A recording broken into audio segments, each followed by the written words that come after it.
बिस्मिल्लाहिर्रहमानिर्रहीम। नाज़रीन अस्सलाम वालेकुम, मैं हूँ इमरान वसीम। नाज़रीन, प्रोग्राम में सबसे पहले तो हम बात करेंगे गुज़िश्ता रोज़ जो chief justice of Pakistan justice Qazi Faiza की सरबराही में जो जुडिशल कमीशन का इजलास हुआ है, जिसमें जस्टिस रिटायर्ड सरदार तारिक मसूद और जस्टिस रिटायर्ड मज़हर आलम मियां खेल को 1 साल के लिए एडहॉक जज बनाने का जो फ़ैसला किया गया, इस नाज़रीन डेवलपमेंट के बाद अब एक अलामिया मंजर आम पे आया है, जिसमें मज़ीद 8 जजेस जो हैं एडहॉक बेसिस पे सुप्रीम कोर्ट में लगाने का मुतालबा किया गया है। तो सबसे पहले तो आपको ये बताएंगे कि ये एलामिया किसकी तरफ से जारी किया गया है और फिर इसमें मज़ीद 8 जजेस एडहॉक जजेस सुप्रीम कोर्ट में लगाने की तजवीज़ क्यों दी गई है। एक तो इस बड़ी ख़बर की जो डिटेल्स हैं वो आप नाज़रीन की खिदमत में पेश करेंगे और फिर इसके बाद हमारे प्रोग्राम की जो दीगर अहम ख़बरें हैं, एक तो पाकिस्तान तहरीक इंसाफ ने chief election commissioner Sikandar Sultan Raja और इलेक्शन कमीशन के अरकान के ख़िलाफ़ बरतरफी का रेफरेंस जो है वो सुप्रीम जुडिशल कौंसिल को भिजवाया है। और फिर इसके साथ साथ हम बात करेंगे कि जो मखसूस नशिस्तों का अक्सरियती फ़ैसला देने वाले जो जज साहबान हैं, उनके ख़िलाफ़ बरतरफी का रेफरेंस दायर होने का जो इम्कान है वो क्या मामला है, इस पर भी आप नाज़रीन के साथ आगे चल के जो डिटेल्स हैं वो शेयर करेंगे और कुछ दीगर ख़बरें भी हैं, उनकी तफसीलात भी आप नाज़रीन के साथ डिस्कस करेंगे। लेकिन प्रोग्राम का आगाज़ करने से पहले आप नाज़रीन से चैनल सब्सक्रिप्शन की दरख्वास्त करेंगे कि चैनल को सब्सक्राइब कर लें, बेल आइकॉन का बटन प्रेस करें और अगर आपको हमारी वीडियो पसंद आती है तो इसको लाइक भी करें और शेयर भी करें। तो पहली खबर से नाज़रीन गुफ्तगू का आगाज़ करते हैं। कल नाज़रीन जो जुडिशल कमीशन का इजलास हुआ, उसमें जैसा कि अभी कुछ देर पहले मैंने आप नाज़रीन को बताया कि जस्टिस रिटायर्ड सरदार तारिक मसूद और जस्टिस मज़हर आलम मियां खेल के नामों की एडहॉक जज के तौर पर जो है वो मंजूरी दे दी गई। प्रपोजल तो था 3 साल की तैनाती का, लेकिन जुडिशल कमीशन के इजलास में 1 साल की तैनाती की एडहॉक जज के तौर पे इन दोनों नामों की मंजूरी दी गई। अब नाज़रीन जो इजलास है, इस इजलास के बाद अब खैबर पख्तूनख्वा बार कौंसिल के मेंबर हैं जनाब अहमद फ़ारूक खटक साहब, उनकी तरफ से एक कलामिया जारी किया गया, जिसमें एक तो जुडिशल कमीशन का शुक्रिया अदा किया गया है कि ये बार कौंसिल का ही मुतालबा था जो कि chief justice of Pakistan justice Qazi Faiza के सामने रखा गया था कि वो कैदी जो कि सालों से जेलों में मौजूद हैं और अपनी अपीलों की सुनवाई का इंतज़ार कर रहे हैं, तो ये जो 2 एडहॉक जज लगाए गए हैं, इस पर जुडिशल कमीशन के हम मशकूर हैं। लेकिन साथ में अलामिया में ये मुतालबा किया गया है कि ये 2 जजेस लगाना जो है वो इससे मसला जो है वो हल नहीं होगा। जो इतने बड़े केसेस की पेंडेंसी है सुप्रीम कोर्ट ऑफ पाकिस्तान में और जो जेलों में जो कैदी हैं अपनी रिहाई के मुंतज़र हैं, उनको इंसाफ की फराहमी के लिए मज़ीद 8 जजेस एडहॉक बेसिस पर जो हैं वो सुप्रीम कोर्ट ऑफ पाकिस्तान में जो है वो तैनात किए जाएँ। 8 जजेस की एडहॉक बेसिस पे तैनाती के हवाले से कहा गया है कि जो रिटायर्ड जजेस हैं या फिर हाई कोर्ट से हाज़िर सर्विस जजेस लिए जाएँ या फिर वकला को जो है वो जजेस के तौर पे जो है वो कंसीडर किया जाए। और साथ में इसी अलामिया में खैबर पख्तूनख्वा बार कौंसिल के मेंबर अहमद फ़ारूक खटक की जानिब से ये भी हुकूमत से मुतालबा किया गया है कि जो सियासी और आइनी नोयत के मुकदमात सुप्रीम कोर्ट में आते हैं, तो अदालत उज़्मा का ढेर सारा जो वक्त है ऐसे केसेस की सुनवाई में जो है वो ज़ाया हो जाता है। तो सियासी और आइनी मुकदमात को की सुनवाई के लिए अलग से एक कॉन्स्टिट्यूशन कोर्ट जो है उसका क़याम हुकूमत जो है वो अमल में लेके आए। तो एक तो नाज़रीन ये डेवलपमेंट हुई है। इसके अलावा नाज़रीन जो मखसूस नशिस्तों के फ़ैसले के बाद कल जो इत्तेहादी जमातें, हुकूमती इत्तेहादी जमातें, पाकिस्तान पीपल्स पार्टी और मुस्लिम लीग नवाज़ का जो अहम इजलास हुआ था, उस इजलास में नाज़रीन पीपल्स पार्टी ने ये फ़ैसला किया कि वो पार्टी सतह के ऊपर ये जो आर्टिकल 6 का मुकदमा बनाने का मुस्लिम लीग नवाज़ ने तजवीज़ दी है पाकिस्तान तहरीक इंसाफ के बानी चेयरमैन कासिम सूरी और आरिफ अलवी के ख़िलाफ़, और जो तहरीक इंसाफ पर पाबंदी का मामला है ये वो अपनी पार्टी सतह पर लेके जाएंगे और अपनी पार्टी के जो एग्जीक्यूटिव काउंसिल है उसका इजलास बुलाएंगे और फिर इसके बाद जो है ये मामला जो है आर्टिकल 6 का और PTI पर पाबंदी का, ये वहाँ से अप्रूवल के बाद या जो भी वहाँ पे फ़ैसला होता है उसके बाद इसको पार्लियामेंट में और फिर काबीना में जो है वो पेश किया जाएगा। इस हवाले से नाज़रीन जो मुस्लिम लीग नवाज़ है उसने भी फ़ैसला किया है कि पीपल्स पार्टी तो अपने पार्टी सतह के ऊपर इन मामलात के ऊपर जो है वो इजलास बुला के इस इशू को जो है वो कंसीडर करेगी, लेकिन मुस्लिम लीग नवाज़ जो है वो दीगर जो इत्तेहादी सियासी जमातें हैं उनके साथ भी इस मामले के ऊपर मुशावरत करेगी और इस सिलसिले में नाज़रीन जो मुशावरत का अमल है उसको तेज़ किया जाएगा। और मुशावरत के अमल के हवाले से जो अहम जिम्मेदारी है वो नाज़रीन जो डिप्टी वज़ीर आज़म इसाक डार और पाकिस्तान पीपल्स पार्टी के जो ख़ातून रहनुमा हैं शहरी रहमान साहबा, उनको ये ज़िम्मेदारी सौंपी गई है। लेकिन साथ में नाज़रीन ज़रा ये भी बताते हैं कि इन सारे मामलात के हवाले से मखसूस नशिस्तों के बाद जो एक सूरत हाल क्रिएट हुई है, उस पर जो कानूनी महाज संभालना है वो वज़ीर कानून आज़म मंजीर तारड़, फ़ारूक एच नाइक जिनका ताल्लुक़ पाकिस्तान पीपल्स पार्टी से है, और जो अटॉर्नी जनरल हैं मंसूर उस्मान अवान, वो इन तमाम मामलात के हवाले से कानूनी महाज को संभालेंगे। यानी मखसूस नशिस्तों के फ़ैसले के जो आफ्टर शॉक्स हैं, उसके बाद अब हुकूमत की हिकमत अमली क्या है, हुकूमत का प्लान क्या है, तो उस हवाले से अब कानूनी जो मामलात को देखेंगे या जो फ़ैसला करेंगे, जो प्रपोज़ल पेश करेंगे, वो वज़ीर कानून आज़म मंजीर तारड़, अटॉर्नी जनरल और फ़ारूक एच नाइक होंगे, जो इन मामलात के हवाले से अपनी अपनी पार्टी या फिर हुकूमती इत्तेहादी सतह के ऊपर ये चीज़ें जो है वो वहाँ पे अपनी रिपोर्ट जो है वो पेश करेंगे। लेकिन नाज़रीन, ये जो मैंने अभी बात की कि ये मखसूस नशिस्तों के फ़ैसले के आफ्टर शॉक्स हैं, तो एक तो ये कि सुप्रीम कोर्ट के फ़ैसले के बाद अब हुकूमती इत्तेहादी सियासी जमातें जो हैं वो सर जोड़ के बैठी हैं, नशिस्तें उनकी हो रही हैं। दूसरी जानिब नाज़रीन, इस फैसले के आफ्टर शॉक्स के हवाले से इलेक्शन कमीशन में भी कुछ अहम डेवलपमेंट्स हुई हैं। एक तो नाज़रीन जो मखसूस नशिस्तें तहरीक इंसाफ को देने का फ़ैसला किया गया और 41 अरकान के एफिडेविट दोबारा से पार्टी वाबस्तगी के हवाले से जो है वो उसका दोबारा से लेने का प्रोसेस शुरू करने का कहा गया। एक तो नाज़रीन उसमें ज़ाहिर सी बात है कि कल जो इलेक्शन कमीशन की जानिब से प्रेस रिलीज़ जारी की गई, एलामिया जारी किया गया, उसमें यह कहा गया कि PTI का तो जो बुनियादी एक स्ट्रक्चर होता है, जो ढांचा होता है, एक सियासी जमात का इंटर पार्टी इलेक्शन हो, उसमें सदर हो, चेयरमैन हो, डिप्टी चेयरमैन हो, सेक्रेटरी जनरल हो और बाकी दीगर अहदेदार मौजूद हों, तो इस हवाले से जो PTI का अपना इंटर पार्टी का इलेक्शन का मामला जो इलेक्शन कमीशन ऑफ पाकिस्तान में पेंडिंग है, उसे 23 जुलाई को समाअत के लिए जो है मुकर्रर कर दिया गया है। और chief election commissioner Sikandar Sultan Raja की सरबराही में ये कोर्ट मीटिंग आप कह सकते हैं या कोर्ट हेयरिंग आप कह सकते हैं, जिसमें तहरीक इंसाफ के जो रहनुमा हैं बैरिस्टर गौर अली ख़ान और जो रऊफ़ हसन हैं, उनको जो है वो बुला लिया गया है, तलब कर लिया गया है कि आप बताएं और PTI के इंटर पार्टी इलेक्शन के हवाले से जो सवालात हैं, उन सवालात का जवाब दे के इलेक्शन कमीशन को सेटिस्फाई करें। अब ये मामला भी नाज़रीन जो मखसूस नशिस्तें हैं, जो सुप्रीम कोर्ट का फ़ैसला है 8 अक्सरियती जज साहबान का कि वो PTI को दी जाएँ, PTI अहल है, तो ये मामला भी उसी फ़ैसले के साथ जुड़ा है। इसी के साथ साथ नाज़रीन जो 41 आज़ाद अरकान डिक्लेयर किए गए सुप्रीम कोर्ट की तरफ से कि वो दोबारा से अपने एफिडेविट जमा कराएं, उनके जो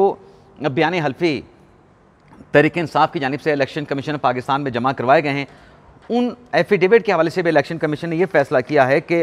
इन आज़ाद अरकान के जो नए एफिडेविट आ रहे हैं पार्टी वाबस्तगी के हवाले से उनकी इंतहाई सख्त जो है वो लाइन्स पर जो है वो स्क्रूटनी की जाएगी और उनके जो एफिडेविट हैं उनका जायज़ा लिया जाएगा। और इस हवाले से जो इलेक्शन कमीशन का कानूनी विंग है और जो कानूनी टीम है उसको हदायत जारी कर दी गई हैं सख्त स्क्रूटनी की। और साथ में ये भी कहा गया है कि ये जो सिग्नेचर्स हैं इन एफिडेविट के ऊपर आज़ाद अरकान के, उसका भी जो है वो जायज़ा ले के देखा जाए कि हालांकि उनके सिग्नेचर जो हैं, जो ऑलरेडी डॉक्यूमेंट्स इलेक्शन कमीशन में पहले से मौजूद हैं, उनके साथ मुताबिकत रखते हैं या फिर डिफरेंट सिग्नेचर जो है वो किए गए हैं। क्योंकि फैसल वाडा की तरफ से एक TV टॉक शो में ये इंकशाफ किया गया था या ये दावा किया गया था कि जो एफिडेविट तहरीक इंसाफ ने इलेक्शन कमीशन में जमा करवाए हैं उसमें कुछ ऐसे अरकान आज़ाद असम्बली हैं जिनके सिग्नेचर जाली हैं, तो सिग्नेचर का भी जायज़ा लिया जाएगा। ऑलरेडी जो डॉक्यूमेंट्स पहले सुन्नी इत्तेहाद कौंसिल में शमूलियत के हवाले से जमा करवाए गए थे, उसका मवाजना करके जो रिपोर्ट है, जो लीगल विंग है इलेक्शन कमीशन का और जो कानूनी टीम है, वो अपनी रिपोर्ट जो है वो इलेक्शन कमीशन के सामने जो है रखेगी। तो ये भी नाज़रीन पैरेलल एक डेवलपमेंट जो है वो प्रोग्रेस करेगी। इसके अलावा नाज़रीन पाकिस्तान तहरीक इंसाफ की जानिब से जो एडहॉक जजेस की जो है वो मुखालफत की गई, लेकिन साथ में ये भी ऐलान किया गया था कि जो chief election commissioner Sikandar Sultan Raja हैं और जो इलेक्शन कमीशन के मेंबरान हैं ये अपने ओहदों से मुस्तफ़ी हो जाएं, अदरवाइज़ इनके खिलाफ जो है वो 20 जुलाई की डेडलाइन दी गई थी, 20 जुलाई तक ये रिज़ाइन कर जाएं, अदरवाइज़ इनके खिलाफ जो है 21 जुलाई को सुप्रीम जुडिशल कौंसिल में जो बरतरफी के रेफरेंसेस हैं चीफ इलेक्शन कमिश्नर और इलेक्शन कमीशन के अरकान के खिलाफ ये दायर कर दिए जाएंगे। तो आज PTI के रहनुमा हैं अलीम आदिल शेख साहब और जैसे रिटायर्ड नूरुल हक कुरैशी साहब और शबीर अहमद की तरफ से एक मुश्तरका जो कंप्लेंट है वो सुप्रीम जुडिशल कौंसिल को चीफ इलेक्शन कमिश्नर और अरकान इलेक्शन कमीशन की बरतरफी के हवाले से जो है जुडिशल कौंसिल को भिजवाई गई है। अब इसमें नाज़रीन इल्ज़ामात क्या लगाए गए हैं कि किन बेसिस के ऊपर इनके खिलाफ इंक्वायरी इनिशिएट करके और इन्हें अपने ओहदों से जो है बरतरफ किया जाए। तो इसमें शिकायत में ये कहा गया है कि चीफ इलेक्शन कमिश्नर और अरकान इलेक्शन कमीशन ने आइनी जिम्मेदारी अदा करने में नाकाम रहे हैं। चीफ इलेक्शन कमिश्नर और अरकान इलेक्शन कमीशन ने तहरीक इंसाफ के मैंडेट और अदालती फैसलों को जो है वो अंडरमाइन किया है। चीफ इलेक्शन कमीशन और अरकान ने मिसकंडक्ट के मुर्तकब हुए हैं। आगे चल के वो कहते हैं कि इलेक्शन कमीशन ने सियासी तौर पर तैनात ब्यूरोक्रेसी को RO और DROs को जो है वो तैनात किया है। अब इलेक्शन कमीशन के ऊपर ये जो RO और DROs की तैनाती का मामला, इस हवाले से लाहौर हाई कोर्ट से मामला चलता हुआ सुप्रीम कोर्ट में आया था और सुप्रीम कोर्ट ने इस बात को एंडोर्स किया था कि आप इलेक्शन कराएं और ब्यूरोक्रेसी से जो है वो आप रिटर्निंग अफिसर ले सकते हैं। तो ये तो सुप्रीम कोर्ट ने भी इजाज़त दे दी थी। इस बेसिस के ऊपर चीफ इलेक्शन कमिश्नर और इलेक्शन कमीशन के अरकान के खिलाफ अगर बरतरफी का रेफरेंस आता है तो उसका नाज़रीन जवाज़ क्या होगा? यानी अदालती फ़ैसले मौजूद हैं, अदालती फ़ैसलों में उसकी इंडोर्समेंट हुई है ROs की, DROs की तैनाती के हवाले से, तो इस पर कोई जवाब बनता नहीं है। और आगे चल के कहा गया है कि साबिक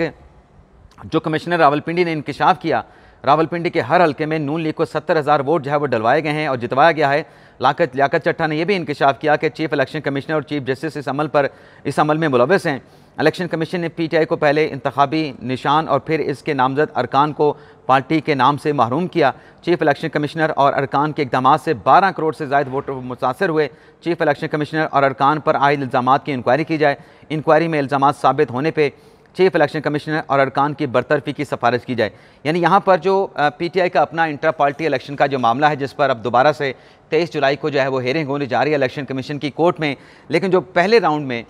जब ये मामला चलता हुआ इलेक्शन कमीशन से पेशावर हाई कोर्ट गया, पेशावर हाई कोर्ट से सुप्रीम कोर्ट ऑफ पाकिस्तान में पहुंचा और फिर उसमें ये डिक्लेयर किया गया सुप्रीम कोर्ट के 3 रुकनी बेंच की तरफ से कि जो inter party election Tehreek Insaf का हुआ है वो दुरुस्त नहीं करवाया गया है, वो PTI ने अपने कॉन्स्टिट्यूशन और कानून के मुताबिक नहीं कराया और जो इलेक्शन एक्ट है उसकी जो सर्टन सेक्शंस हैं उसको भी एडहेर नहीं किया गया। तो ये भी कोर्ट ऑर्डर मौजूद है। अगर इलेक्शन कमीशन ने PTI से का इंटर पार्टी इलेक्शन दुरुस्त डिक्लेयर नहीं किया और बल्ले का निशान वापस ले लिया तो इस फैसले को भी सुप्रीम कोर्ट ने इंडोर्स कर दिया। तो फिर इन फैसलों की बुनियाद पर अगर chief election commissioner Sikandar Sultan Raja या फिर इलेक्शन कमीशन के अरकान के खिलाफ बरतरफी का रेफरेंस सुप्रीम जुडिशल काउंसिल में दायर हो सकता है, तो फिर तो नाज़रीन ये जो अभी मखसूस नशिस्तों के हवाले से फैसला दिया गया है 8 मुअज़्ज़ज़ जज साहबान की तरफ से, तो इस जजमेंट की बिना पे जैसे हुकूमत कह रही है, मरियम नवाज़ ने कहा है, हुकूमती वज़रा कह रहे हैं कि ये कॉन्स्टिट्यूशन को रीराइट किया गया है, ये कॉन्स्टिट्यूशन को जो है वो अडेयर नहीं किया गया, बल्कि जो कॉन्स्टिट्यूशन में कहा गया है उससे हट के जो है वो तहरीक इंसाफ को रिलीफ दिया गया है। और बल्कि यहाँ तक कहा गया, और ये बात किसी हद तक दुरुस्त भी है, कि तहरीक इंसाफ तो सुप्रीम कोर्ट के सामने थी ही नहीं, लेकिन रिलीफ मांगने के लिए आई थी सुन्नी इत्तेहाद कौंसल, लेकिन जो रिलीफ था वो सुन्नी इत्तेहाद कौंसल को देने के बजाय जो है वो पाकिस्तान तहरीक इंसाफ को दे दिया गया। और उस पर फिर ये भी कहा गया कि जैसे पनामा के मुकदमे में नवाज शरीफ को बरतरफ करने के लिए अहकामा निकाल लिया गया था और यहाँ पे तहरीक इंसाफ को जो है वो नवाजने के लिए सुन्नी इत्तेहाद कौंसल की अपीलों पर फैसला करने के बजाय तहरीक इंसाफ के हक़ में जो है वो फैसला दे दिया गया। अगर नाज़रीन जो मैं कहना चाह रहा हूँ, जो चीज़ आपके सामने रख रहा हूँ कि अगर इन फैसलों की बिना पे जो कि इलेक्शन कमीशन ने किया और फिर फैसले वो सुप्रीम कोर्ट तक आके इंडोर्स हुए, इन फैसलों की बिना पे अगर सुप्रीम जुडिशल काउंसिल में इलेक्शन कमीशन के चीफ और अरकान के खिलाफ बरतरफी का रेफरेंस दायर हो सकता है, तो फिर इस बात का इम्कान भी मौजूद है कि जिन अक्सरियती जजेस ने मखसूस नशिस्तों के हवाले से फैसला दिया है, उन जजेस के खिलाफ भी कल को कोई उठ के सुप्रीम जुडिशल काउंसिल में जो है वो रेफरेंस दायर कर देगा कि देखें जी ये कॉन्स्टिट्यूशन को रीराइट किया गया है, ये तो जी तहरीक इंसाफ ने सीटें मांगी नहीं थी। जो कल एलामिया जारी किया इलेक्शन कमीशन ने, जिसमें कहा गया कि तहरीक इंसाफ तो ना इलेक्शन कमीशन में पार्टी थी, ना पेशावर हाई कोर्ट में पार्टी थी, ना सुप्रीम कोर्ट के सामने पार्टी थी, तो ये सीटें तहरीक इंसाफ को कैसे दे दी गई हैं। तो फिर इस बिना पर तो कोई भी उठ के कल को अक्सरियती जज साहबान जो कि फैसला देने वाले हैं उनके खिलाफ भी सुप्रीम जुडिशल काउंसिल में रेफरेंस दायर कर देंगे। हालांकि ये रेफरेंस जो है वो दायर नहीं हो सकता। अगर अदालती फैसलों पर रेफरेंस नाज़रीन दायर होने लगें तो फिर नाज़रीन अपील का राइट देने का क्या मकसद है, फिर नज़रसानी के जो है वो का राइट देने का क्या मकसद है। फैसलों के खिलाफ नाज़रीन अपीलें होती हैं, फैसलों के खिलाफ सुप्रीम कोर्ट के अगर किसी फैसले से आप मुतासर हैं, आप कह रहे हैं कि उस फैसले में गलती हुई है, आप नज़रसानी दायर कर सकते हैं। यानी बल्ले के निशान वाला फैसला भी ले लें, उस पर तहरीक इंसाफ ने नज़रसानी दायर कर रखी है, गो के वो नज़रसानी की दरख्वास्त पेंडिंग है, अभी तक उसके ऊपर कोई समाअत नहीं हुई, लेकिन उसी नज़रसानी के हवाले से इसी सुन्नी इत्तेहाद कौंसिल की अपीलों में मखसूस नशिस्तों के केस में सुप्रीम कोर्ट के मेजॉरिटी जजेस ने ये डिक्लेयर किया है कि जो 13 जनवरी का सुप्रीम कोर्ट का इंट्रा पार्टी इलेक्शन के हवाले से जो फैसला है उसकी इलेक्शन कमीशन ने गलत इंटरप्रिटेशन की है। तो नज़रसानी तो हो सकती है, ये बरतरफी के रेफरेंस नहीं हो सकते। अगर ऐसे बरतरफी के रेफरेंस दायर होने लगें तो मुल्क की जितनी जुडिशरी है उनके फैसलों के खिलाफ फिर अपीलों के बजाय लोग फिर सुप्रीम जुडिशल काउंसिल में आएंगे और सुप्रीम जुडिशल काउंसिल फिर जजेस की बरतरफी की शिकायत सुनेंगे, रेफरेंसेस सुनेंगे और फिर अपील का जो राइट है उसको फिर ख़त्म कर देना चाहिए। अपील का राइट और नज़रसानी का जो राइट है उसको फिर ख़त्म कर देना चाहिए अगर इसी तरीके से बरतरफी की शिकायत जज साहबान के खिलाफ या आइनी अहदेदारान के खिलाफ जो है सुप्रीम जुडिशल काउंसिल में दायर करना है। इसके अलावा नाज़रीन जो अगली खबर आपके साथ हम शेयर करने जा रहे हैं वो नाज़रीन पब्लिक अकाउंट कमेटी के चेयरमैन की तैनाती का मामला है, जिस पर अभी तक जो है वो पाकिस्तान तहरीक इंसाफ और हुकूमती इत्तेहादी सियासी जमातों के माबैन जो मामला है वो किसी करवट नहीं बैठ सका, क्योंकि तहरीक इंसाफ की तरफ से शेख वकास अकरम का नाम दे दिया गया था कि उन्हें जो है आप बना दें चेयरमैन पब्लिक अकाउंट कमेटी। लेकिन हुकूमती इत्तेहाद के जो चीफ व्हिप हैं तारिक फजल चौधरी, उनकी जानिब से एक लेटर लिखा गया था सुन्नी इत्तेहाद कौंसिल को कि आप 4 नामों का पैनल दे दें। उन 4 नामों के पैनल के बाद पब्लिक अकाउंट कमेटी का जो भी चेयरमैन होगा वो आपके 4 नामों में से किसी एक को जो है वो लगा दिया जाएगा। अब उस 4 नामों के पैनल की जो दरख्वास्त थी तारिक फजल चौधरी की, उसके ऊपर तहरीक इंसाफ की तरफ से सुन्नी इत्तेहाद कौंसिल की तरफ से कोई नाम अभी तक नहीं दिया गया और शेख वकास अकरम का जो नाम है उसको बरकरार रखा गया है। तो डेडलॉक नाज़रीन इस मामले पर जो है वो बरकरार है, फड्डा अपनी जगह पर मौजूद है। अब नाज़रीन ये हुआ है कि जो हुकूमती चीफ व्हिप हैं डॉक्टर तारिक फजल चौधरी, जिन्होंने पहले भी अपना आमिर डोगर को जो कि चीफ व्हिप हैं सुन्नी इत्तेहाद कौंसिल के, उनको लेटर लिखा था, अब उनकी तरफ से एक और लेटर जो है वो सुन्नी इत्तेहाद कौंसिल को या तहरीक इंसाफ को जो है वो लिखने का फैसला किया गया है और उनसे यही कहा जाएगा कि पब्लिक अकाउंट कमेटी के लिए हुकूमत ये चाह रही है कि ये PTI को मनसब दिया जाए, ये ओहदा दिया जाए, लेकिन 4 नामों का पैनल फराहम किया जाए। और तारिक फजल चौधरी ये कहते हैं कि 4 नाम फराहम करने के लिए सुन्नी इत्तेहाद कौंसिल के चीफ व्हिप मलिक आमिर डोगर को दोबारा मैं ख़त लिखूँगा। वो एक नाम पे इसरार कर रहे हैं, इसलिए चेयरमैन के इंतखाब में, चेयरमैन पब्लिक अकाउंट कमेटी के इंतखाब में जो है वो ताख़ीर हो रही है। तो देखते हैं कि ये मामला भी क्या इसी तरीके से इसमें डेडलॉक बरकरार रहेगा और तहरीक इंसाफ जो है वो इंसिस्ट करती है और मुसर रहती है कि शेख वकास अकरम को ही हर हाल में पब्लिक अकाउंट कमेटी का चेयरमैन लगाया जाए और 4 नामों का पैनल नहीं दिया जाता, तो फिर हुकूमत क्या फ़ैसला करती है? क्या शेख वकास अकरम को पब्लिक अकाउंट कमेटी का चेयरमैन बनाया जाएगा या फिर हुकूमत अपनी किसी इत्तेहादी जमात के रहनुमा को या रुकने असम्बली को जो है वो पब्लिक अकाउंट कमेटी का जो मनसब है वो तफवीज़ कर देगी? तो इसके लिए हमें मुनासिब वक्त का जो है वो इंतज़ार करना पड़ेगा कि कब सुन्नी इत्तेहाद कौंसिल क्या रिप्लाई करती है। नया जो लेटर तारिक फजल चौधरी आमिर डोगर साहब को लिखेंगे और फिर उस लेटर के जवाब में आमिर डोगर साहब क्या जवाब देते हैं और फिर उस लेटर के जवाब में फिर हुकूमत क्या फ़ैसला करती है। तो ये भी चंद दिनों के बाद मामला जो है वो क्लियर हो जाएगा कि डेडलॉक बरकरार रहता है या सुन्नी इत्तेहाद कौंसिल / पाकिस्तान तहरीक इंसाफ इस मसले को हल करने में संजीदा है या गैर संजीदा है, तो ये क्लियर हो जाएगा। इसके अलावा नाज़रीन आज अडयाला जेल में इमरान खान साहब और बुशरा बीबी साहबा के ख़िलाफ़ जो 190 मिलियन पाउंड का जो केस है,